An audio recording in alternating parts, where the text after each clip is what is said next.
Mayatima ni watoto wa Mwenyezi Mungu. Mayatima ni watoto wa Allah.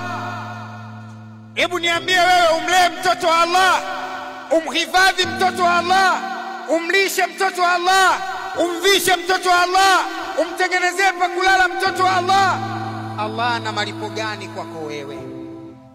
Mwenyezi Mungu sifa yake ya kwanza anapenda kuombwa, tofauti na binadamu. Binadamu ukimuomba sana na kuchukia. Uongo kweli? Lakini Allah ukisipomuomba ndio anakuchukia. Allah usipomuomba ndio anakuchukia. Na ukimuomba Allah ndio anafurahi.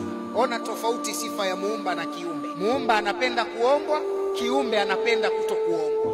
Muumba anachukia kutokuombwa, kiumbe anachukia akiombwa.